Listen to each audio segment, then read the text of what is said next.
tombé nag ci question yi tey kii moom ci jigéen la indi question dafa wax ne masalan jigéen ji nga xam ne dafa toll ci mat ba ëmb ba toll ci mat ñu yóbbu ko masalan waxtu tisbaar waaye mat mi yàgg mu toog fa diir boo xam ne daal am na ay julli yu ko romb kon kii nga xam ne dafa nekk ci mat xam naa ni booba du mën a julli muy laaj nag bu demee ba yooyu weesu ndax day delloo si julli yooyu nga xam ni da koy delloo si fay ko am nu muy def ak yooyu foofu sew bu rëy fa ne xam nga jigéen bu tolloo ci mat nag am na yuy génn d'abord jigéen bu tolloo ci mat rek am na yuy génn yooyee di génn moo tax julli wàcc na ko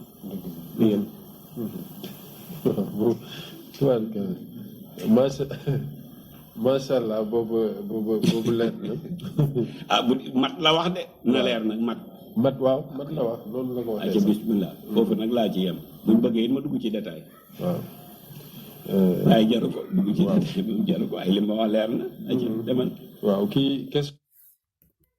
yaa mën a day de Ibou Diallo da ngay duul ba pare mooy wax ngay naan ngay ñàngal di naan foofu laa si yem dafa bëri sew-sew kay wuu fii ak a bëri sew-sew yi mooy sa day yi nga day fii sa day yu sew yi nga bëri yi nga dajal li mu bëree moo mujjee nekk benn conteneuru day mais yow yaa mën a puub ngeen yow da ngay jug rek di inventer affaire di wax lu la neex di def lu la neex ñu laaj la masala bi yow mun naa waat ni yow musoo ko jàng musoo ko yër musoo ko xool fenn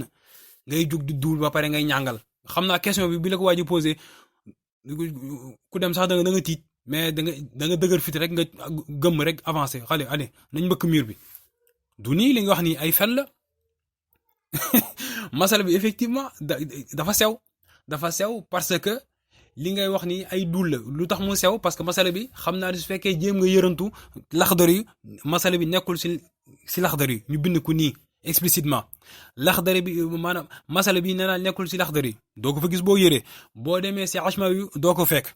boo demee si Risala doo ko fekk boo demee si Ibn Ashir doo ko fekk boo demee si Muqaddimatul Izziya explicitement nii doo ko fekk boo demee si Misbaahu Salik doo ko fekk boo demee si Ibn Rushdi nii explicitement doo ko fekk masala bi soo ko buggee gis foog nga dem xooli Siraaju Salik boo demee si téere bii di Siraaju Salik donte moom ak Misbaahu Salik même téere bi lañuy sharxa waaye Misbaax andiku Siraaju Salik boo demee si buntu bi tudd baabu nawaqidul wudu'i buntu woy firi njàpp kii ay wolofu Seydi Cheikh Abdoul Hamid la mooy naan woy firi njàpp woy nangam buntu woy firi njàpp mu ne indil yi nga xam ne yoo xam ne yii njàpp lay firi te yii bu firee njàpp lenn dong moo si war mooy lan jàppaat amul leneen lu si waraat mu ne bu mu lay expliquer nag bi mu lay jàngal yii di firi njàpp mu ne yanquduhu ar-riddatu maa raddaytaal yàlla na si yàlla musal mooy génn si lislaam yàlla na si yàlla musal génn si lislaam ñu ne nan lay amee nit toog sarixan ni wax ko mu si gémminam explicitement mu leer mu ne moom génn si lislaam kooku génn si lislaam yàlla na si yàlla musal wala it su nekkul wax mu nekk jëf bi naka lay demee nit ki nga fekk par exemple lu yàlla daganal yow nga xaraamal ko wala nga fekk lu yàlla xaraamal nga daganal ko exemple nga gis nit ku naan sàngara nga ne sàngara garaawul waay loolu ku ko def yaa ngi daganal lu xaraam kon génn nga sa bopp si lislaam nuyu jigéen jox loxo jigéen en tant que góor wala jigéen jox loxo góor puisque loolu dafa xaraam ngay gis kuy jéem a jaay moom xam nga dafa indépendant dafa libre ñëw naan waaye loolu dara nekku si gars yi rek ñooy teengal wala gars yi ñooy jaay extrémisme ku ko def génn nga si lislaam lii du wax bu nit ñi wax ni mais nii moo règle si l'islam dafa may règle boo xasee nangu gëm yàlla da nga jébbalu boo jébbalu si yàlla règle yi ngay nangu règle ñoo tegu sa kaw kon l'islam dafa may règle doo toog nii rek toog sa sawukaay ñu lay poser question ngay répondre lu la neex ngay wax lu la neex fekk ay duul la ay day yu tooy xepp la bon bi mu lay wax fii kon yii di toj njàpp wax na la riddatu génn si l'islam yàlla na si yàlla musal mu ne la aw shakku xaddasin wala nga sikki sàkk si toj la nga wala toj la woo boo sikki sàkkee si sa ndax toj la nga wala toj la woo sa njàpp fireeku na da ngay jàppaat fii tuhurin wala nga sikki sàkk ndax am nga laab wala amoo laab wa sabqin wala xadath mu ne wa sabqin mu ne xam nga ni que toj le nga xam nga ni que am nga njàpp waaye xamatoo ñoom ñaar ba moo si jiitu loolu bu la dalee it sa njàpp toj na mu ne la wal bawlu tuur ndox wal riixu ngelawal wal xaayitu dem duus ma al madi mu ne al madiyu mooy lan madiyu nee nañ la ndox moo xam ni mu fàtt la parfois mu muy génn nag si ginnaaw tuur ndox lay faral di génn par exemple nga tuur ndox ba yaakaar ne pare nga am ginnaaw am na benn genre ndox bu fàtt ni bu weex muy génn kooku madiyu la kooku it bu génnee day toj jàpp kooku bu génnee voilà da ngay tàncuwaat wisu jàppaat léegi mu ne la ak mathiyu mooy lan mathiyu moom nee na la mathiyu ndox mu sew la muy génn loo xam ne en général lan moo koy génnee nit ku nekk di xalaat par exemple nga jugal boo jugalee wala nga nit ku nekk di xalaat ci jigéen wala ngay foow jigéen ba fekk même boole amul rapport mais ngay foog moom bànneex bu sew boobu nga si am bu bànneex bu ndaw boobu ngay am boo jugalee ndox mu sew bu weex mun na génn kooku bu génnee da ngay war a raxas sa sàkkara bi yëpp nga jàppaat yaa ngi dégg wax ji yii mu ne la yuy firi njàpp la mu ne la nag bokk na si encore ba tey si yii firi njàpp mëniw mooy mu ne nag mëniw mais si yenn forme yi mu ne mëniw nag si yenn formam yi yoo xam ne par exemple la mu nga ne mëniw bu génnee si bànneex boo xam ni aado wuñ ko du bànneex boo xam ne bu habituel la bu ñu aadowul wala mu génn tamit fekk àndul ak bànneex mais mu génn daal si façon boo xam ni du façon bu ñu aadowoo par exemple nga yore wagga wala nga xaw ma nga yore salan di woqatu ba far maniw boobu sangu set du si war njàppaat rek da ngay raxas sa sàkkara dem jàppaat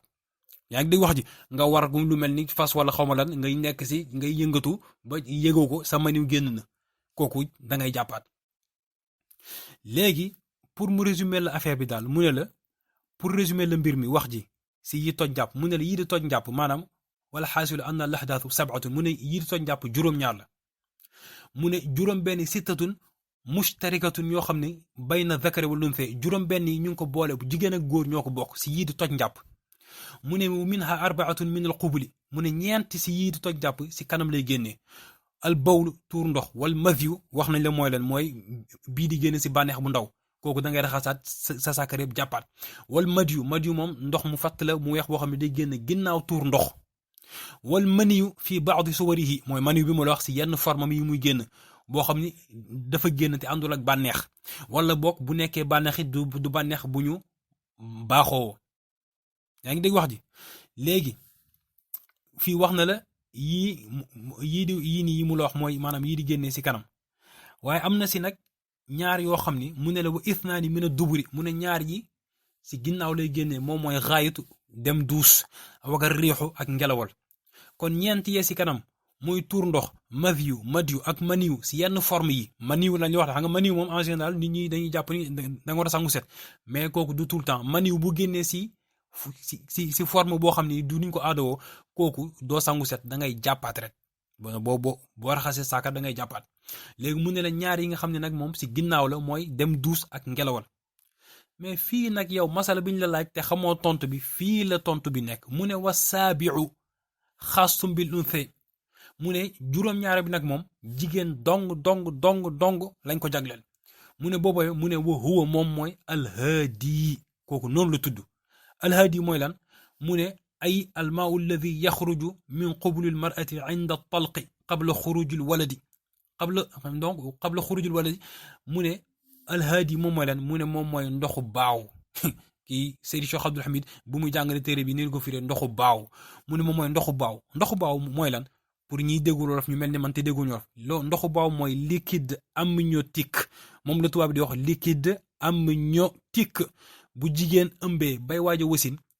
loolu noonu mooy génn si moom kon yow nga naan am na mbir yu génn si moom ngay jéem a duufal affaire bi di ko secret du secret liquide amniotique mooy génn si moom ndox moomu noonu di génn si moom mooy tudd ndoxu baaw ndox moomu bu génnee lu muy def toj njàpp rek lay def yow ngay duul di dajale di foq di taaw yi di naan am na yu génn si moom yooyu mooy tax julli teggeeku na ko dangay day parce que liquide amniotique boobu noonu bu génnee si jigéen mooy moom la tubaab yi di wax elle a perdu les os ñu ne nag elle est en travail mooy maanaam mu ngi si matu mu ngi si matu mu ngi waaj a wasin bi mun na ñëw léegi après wala wasin bi mun na jël temps bu gudd balaa muy ñëw après bi ndox bi génnee léegi nag ndox moomu noonu nee nañ la jàppaat dong moo si war dégg nga amul leneen lu si war lu du wàññi lu jàppaat loo xam ne nag jàppaat kat du dong moom fii nag julli teggooku la de julli fu mu la teggoo ko kon yooyu noonu nga bàyyi instant bi nga nekkee di matu yaa ngi dégg wax ji parce que mu nga nekk di matu te fekk ndox moomu tamit génnul ah oui mun nga nekk di matu te ndox moomu génnul te ndox moomu it bu génnee jàppaate rek moo si war kon julli teggooku la ah oui bien sûr julli teggeeku la donte nag mën na continuer di couler boobu julli du tax mu teggeeku la de voilà kon fii wax na la ko kon Hibou Diallo bàyyi duul xam nga li ma la doon expliquer rek li wax ni que sa problème mooy jàngoo xamoo ba pare nga jóg rek di nettali lu la neex di def lu la neex waxoon naa la ma waxaat la ni que yow tu fais partie des signes de la fin des temps ndaxte yonent bi sallallahu taala alayhi wa alihi wa sahbihi kummal waxoon na ni que si mujjub jamono yàlla dina yëkkati xam-xam nan lay yëkkatee xam-xam du fekk xam-xam si boppam bi de mu jële ko fi déedéet boroom xam-xam yi la fi jële su fi boroom xam-xam yi jógee nit ñi fi des ñoom ittaxada naasu ru'asa juhalan nit ñi fi nekk jàpp ay njiit ay ñuy wooyu ustaas sa genre gi ay Hibou Diallo duulkat ñoo xam ne juhalan ay ñu réer lañu fa suilu ñu laajef leen fa aftaw bi xayri ilmin buñ leen laajee ñu ubbee maanaam ñu répondre si lu dul xam-xam fa dallu ñu réer wa dallu ñu réeralaate yaa ngi dégg wax ji kon yow mënoo jug toog naan décider kan la julli teggeeku su mën a teggeekuwul mbir mi affaire yi da nga koy jàng rek wala nga bako loolu mooy wax ji. boo mën dafay ñooyam mu ne da ngay def loo am dawal ci bu yàggee borom bor bi ne la sonn nga ci bor bi li ci des may naa la ko ndey ak bàyyi noonu lañ mel ci bor waaw borom bor bi mooy dem ba yërëm la yow nag faykatu bor nga dëgg nag sonn nga ci bor bi li ci des nag may naa la ko ndey ak bàyyi nag foofu lay toll loo def ci ñoom doyul bu dee orma doyul bu dee yar doyul bu dee alal doyul la preuve moo di tey sa ndey ak sa baay mën nañu fekk sa 1 million ci sa armoire ni ko coppet dem séddoo ko yàlla du leen ci topp dara du sàcc te dangaa tëj sa armoire ñu dajji ko jël xaalis waaye yow boo fekkoon sa 5000 francs wu ndey ci armoire bi sàcc ko bu matee nisaab ñu dagg sa loxo ak sa bu baay gis nga sew baago ndax yonent bi nee na yow ak sa alal yëpp sa baay ak sa ndey ñoo ko moom amoo ci yow dara fekk yow ak sa alal yëpp sa ndey ak sa baay moom moo tax luñ ci jël du sàcc moom kay xanaa nga rawale rek denc ba mu baax mos na am ko fi ñëw ne ma sama yaay day daf may sàcc rek ma ne ko day jël li moom di sàccu la de ma ne ko yow kañ del denc rek fu mu ko dut gisee waaye sàccu la de alalam la jël mu ne man may ut si ndimbal ma ne ko dencal saa waay alalam lay jël de du sàcc ca yàlla du sàcc ci àddina waaw dagan na ko te lew na ko ma ne ko nag yaay fexe xam lu tax sa yaay di la sàcc est-ce que ngay jox sa yaay li nga ko war a jox c'est le problème ndey ak baay du morom. Hey Hibou Diallo yow daal léegi tu t'es décrété être un savant quoi tu t'es décrété un putain de savant yow da ngay toog fii di génne masala inventé affaire yoo xam ne kenn xamul fu mu jóge te ngay fen di fenal yonent bi sallallahu alayhi wasallam di fenal yàlla di fenal alquran mais lii mooy lan Hibou Diallo foo teg nga ni sa papa ak sa yaay bu ñu ubbee sa armoire jël sa 1 million tuddul sàcc te yow con bi nga doon con su fekkee sa papa ak sa yaay loo moom ñoo ko moom kon lu tax ngay soxla rawale xaalis bi te ba pare nga teg si nga fen sa fen bu rëy nga ni yonent bi moo ni yow ak sa alal sa papa ak sa yaay ñoo leen moom ce n'est pas vrai dangay fen dangay day. Je t'ai dit de cesser de faire caca en public bàyyil day en public Hibou Diallo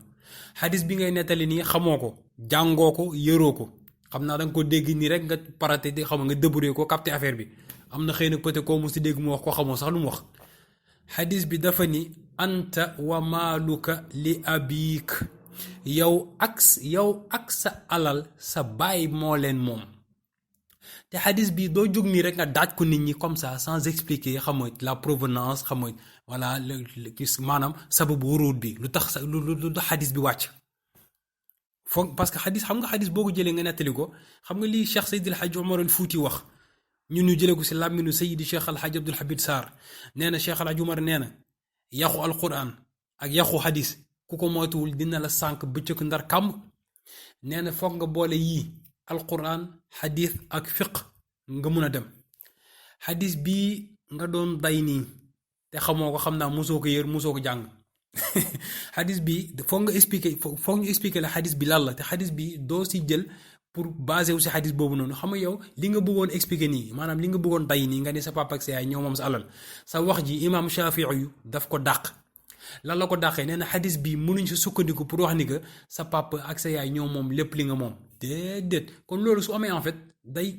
day mujj dugg tuuti si lii Ibn Ashir di jàngale maanaam sëlsëla loo xam ni chaîne lay def amul fu muy taxaw yow su fekkee sa papa moom li nga moom sa papa moom kon li mu moom kan moo ko moom papam sa papa moom li sa papa moom noonu affaire bi di yéeg ku nekk moom kon yow finalement kenn moomul dara si àdduna bi ba mu daj kon maam Adama dong moom yëpp parce que ñun ñëpp moom mooy suñu baay kon kenn moomul dara yow sa oto yi ngay wax ngay na xamal sa sawukaay bi nga tabax nii yooyu yëpp moom moo si tous kon yow sa bopp moom moo sa bopp doonoo dara kenn moomul dara en fait wax ji taxawul imaam Shafii yi nee na li dàq wax ji mooy li yàlla wax si alquran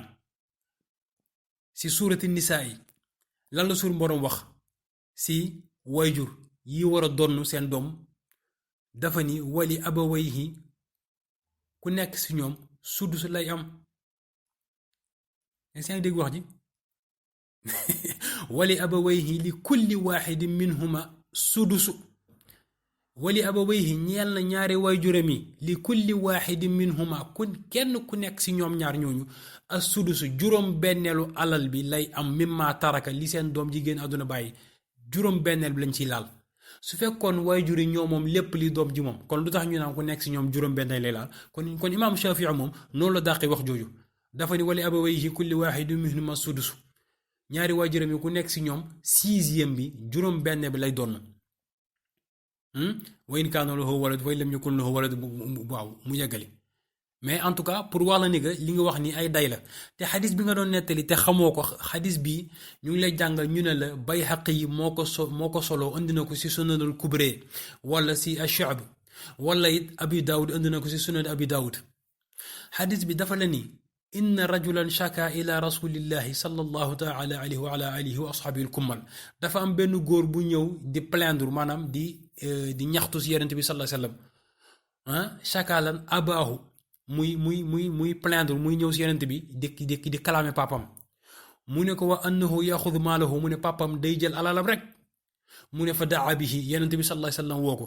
mu ne fa ida cheikhun yatawakkau ala asaain mu ne pàpp ku góor gu màgget la mu ngi ñëw di sukkandiku si yat mu ne fa saalahu sallallahu alayhi wa sallam mu ne yonent bi laaj ko sallallahu alayhi wa sallam mu ne ko fa qaala acheikhu mu ne ko fii acheikhu du firi sëriñ de fa qaala acheikhu màgget bi Seydi Cheikh Abdoul Hamid nee na laay bi nekkoon ci alxuraan da nga xam ne danoo folli mbind mi acheikhu wa cheikhatu ida zanaya acheikhu wa cheikhatu ku sangewu ku góor ak ku sangewu ku jigéen bu ñu njaaloowee farjuhumal battata dañ leen di rey dañ leen di xàññee xeer ba ñu dee ku sangewu la mooy ku sangewu nee naa la Seydi Cheikh Abdoul Hamid boo koy déglu rek yow da ngay mujj dégg wolof ku sangewu nee na ku mus a sëy ba pare maanaam ku mos affaire bi ba pare boo sëyee ba pare amatoo droit am njaaloo bés boo ko defaatee dañ la war a rey parce que mos nga ko ba pare léegi war nga ko mën a muñ c'est fini fii nag mu ne waqaala cheikhu mu ne màgget bi wax na lan la wax mu ne innahu mu ne màgget bi mooy tontu yonent bi sallallahu alayhi wasallam mu ne ku màgget ki ne yonent bi innahu doomam ji kaana daifan mu ne dafa nekkoon ko xam ni ku amul doole ku doye di maanaam bi mu nekkee xale xam nga sa baay bu la yaree boo nekkee xale moom moo lay toppatoo di dafa lépp mu ne innahu kaana daifan wa ana qawiyu mu ne doomam ji dafa nekkoon koo xam ni ku jafa ku doye di amul doole mu ne man ana qawiyun ma nekkoon ku dëgër këcc nekk ci sama diggu doole di liggéey di dem di indi aha mu ne wa kaana faqiran wa ana ghani mu ne doomam ji dafa nekkoon ku ñàkk parce que amuloon dara papa ji mu ne man ana ghani man ma nekkoon ku womal ku amoon mu ne fa kuntu laa amnauhu shay'an min maali mu ne dama nekkoon bañ koo tere dara ci sama alal lépp lu mu soxloon da ko doon am mu ne wal yawma papa ji muy wax ni mu ne wal yawma tey jii ana daif wa huwa qawi mu ne tey jii nag man maa nekk ko doye di man maa nekk ko amul doole ko amul njëriñ mu ku bëriwul njëriñ moom nag mu nekk ku dëgër këcc sama doom ji mu ne wat ana ba tey wal yow ma de ana faqirun wa huwa ghani mu ne tey ji papa ji mooy wax mu ne man tey dama ñàkk moom mu am sama doom ji mu ne wa yabxalu alayya bi maalihi papa ji mooy net mu ne doomam ji da koy naye alalam ji maanaam du ko si nangu jox dara papa ji sonn na màgget na mu ngi sax sukkandiku si yet tellement dafa màgget waaye doom ji toppatoowu ko maanaam rendrul papa ji la monnaie de sa pièce aha njekk bi ko papa ji defaloon doom ji delloo ko loolu kon gorewul si papam doom ji li mu def nii du gor baaxul mu ne fa baka rasulullahi mu ne yonent bi jooy sallallahu alayhi wa sallam mu ne wa qaala yonent bi mu jooy mu ne ma min xajarin wala madarin yasmau hada illa baka yonent bi nee na amul benn xeer amul suuf buy dégg wax ji tey te jooyul yaa ngi dégg wax ji mu ne thumma qaala lil waladi mu ne yonent bi ne doom ji anta wa maaluka li abika anta wa maaluka li abika bii wax ji daanoo yonent bi xool doom ji mu ne ko yow ak sa alal sa bàyyi leen moom yow ak sa alal sa bàyyi leen moom waxu ko say waajur de yow ak sa alal sa bàyyi moo leen moom xadis bi nii la tëddee kon xadis bi doo ko jël di si jéem a àtte naan lépp lu doom moom sa papa ak sa yaay ñoo ko moom ce n'est pas vrai de bépp pap waajur ak papa ak yaay bu déglu bu jàll bu leen dem sàcc seen doom ala seen alal doom de boo leen ko defee sàcc la boo leen demee si yàlla doo leen fa fekk tus sàcc moom baaxul as-saariqu wa saariqatu am na lu si alxuraan wax attention tey lan mooy sàcc boo demee si tafsirul xaasir mu ne la sàcc mooy nga jël alalu nit yoo xam ni si nit ki yëgu ko kon boo duggee sa armoire doom nga jël xaalisam sàcc la yaayam wala papam sàcc la tudd te sàcc baaxul yonent bi nee na sallallahu alayhi wa sallam doomam Fatima bu sàccoon law saraqat Fatimatu la qata'tu yadaha bu Fatima sàccoon damay dagg loxoom kon doonte soxna Fatima radiyallahu taala anha la yonent wax ni bu sàccoon day dagg loxoom keneen moom jarul wax Ibu Diallo li muy wax ni ay duul la bu leen ko déglu ay day la xadis bi nettali naa leen li mu demee xadis bi dafa am sabab du règle générale boroom xam-xam yi dañ ko dàq de parce que am na ñu sukkandiku si xadis bii di bëgg naan wéy yow ak sa baay loo am sa baay ko moom c'est pas vrai kon su fekkoon loolu la boo fu jugee sa baay du doon à part sa doom yi du doon kon su fekkoon loolu la kon kenn du doon kenn ndaxte baay day taxaw rek ne maa moom lépp c'est fini c'est pas vrai ay duul la Ibu Diallo li mu leen di wax ni jàngul wax naa leen xadis bi yeneen bi waxoon mu jub jamono yàlla dafay jëlee boroom xam-xam yi mu des fi saay bandi yu mel ni Ibu Diallo ittaxada naasu ru'asaa juhalan ñu jàpp ay njiit yoo xam ne jànguñu dañu réer fa su'ilu ñu laaj leen fa aftaw bi ghayri ilmin ñu ubbee si lu dul xam-xam dañuy tontu nit ñi te tontu yoo xam ne teguñu ko si xam-xam fa dallu ñu réer wa adallu ñu réeralaate kon Ibu Diallo ku ko déglu nga dem sàcc alalu doom sàcc la tudd bàkkaar bu rëy nga def sàcc la un vol est un vol il faut appeler un chat par un chat et te nee nañu qui vole un œuf vole un bœuf boo sàcceeb nen da nga sàcc nag yaa ngi dégg wax ji tubaab yi nee nañu ku sàcc nen di nga sàcc nag parce que affaire bi day yomb torop ngay ubbi almaaru doom ji rek di mbëkk affaire yi c'est pas vrai de bàkkaar la baaxul kii nu mu leen incité nii def bàkkaar la waajur kay moom place am tabaarakal la dañ ko war a respecter dañ ko war a topp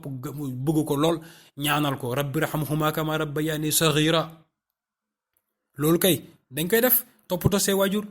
respecté leen waaw ku ko deful mbaam sax la gën waaye nag attention xadis bi firiwul waajur yi dem leen sàcc xaalis te Ibu Diallo lu tax muy naan su fekkee loolu da ngay rawale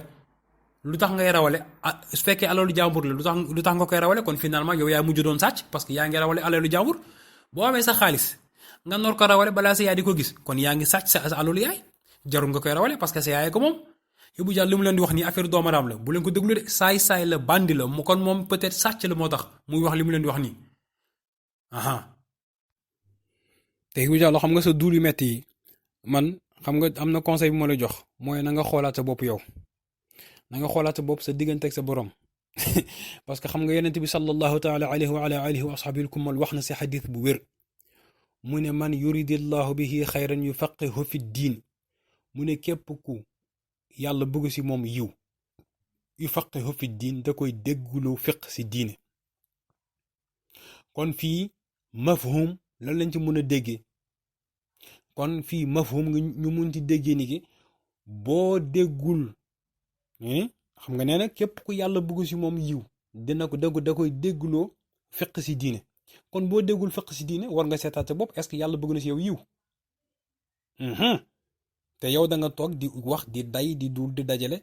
te da nga war a xoolaat sa bopp képp ku yàlla bëgg si moom yiw yonent nee na sallallahu alayhi wasallam da lay dégguloo fiq si diine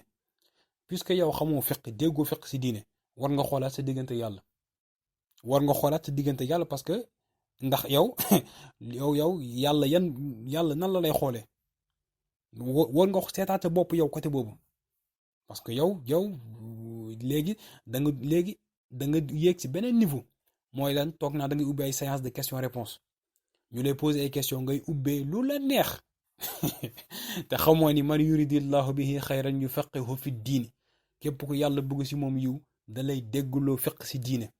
te yow Ibou Diallo déggoo fiq si diine jàngoo fiq si diine xamoo fiq si diine kon buñ la poser question fiq jéem ko daw parce que non seulement yow da nga réer kooku sa problème la mais bul jël di tasaare réer sa réer gi na yam si sa bopp parce que xam nga Seydi Cheikh Abdoul Hamid mu ngi naan Alaaji bu Sakho doon wax ne caañ-caay tànk mu ngi yam si sa bopp nekkagul caañ-caay balaa moo doon caañ-caay fekk nga tasaare ko yaa ngi dégg wax ji mbaaxit bu yemee sa bopp baaxagoo foog nga tasaare ko yow sa caañ-caay tànk mu ngi yemoon sa bopp nga nekk bandi saay-saay na mu yam si Ibou Diallo amul problème na yam si yow mais nag boo ko commencé tasaare fii nag moom dugg nga si caañ-caay dëgg-dëgg parce que da ngay dem di induire nit ñi ay erreur yu graaw te loolu moom nit ñi ñu ngi nekk si danger su boobaa wala boog nañ dem ñu jéem ubbi seen xel yi ñu déglu ji ñu jàng au lieu ñu lay déglu fii ñu lay poser question da ngeen di envoyer question koo xam ni jàng na Ibou Diallo jàngul gis ngeen yi ñu leen wax fi yëpp bu leen doy ni ko jàngul kon yéen ko gën a nekk mbaam bien sûr parce que fekk koo xam ni mu wóor la ñu jox lay preuve à l'appui ni que kii jàngul ay musiba rek lay wax nga continuer di ko topp kooku nag yow c'est-à-dire que sa gëm yàlla war nga ko seetaat voilà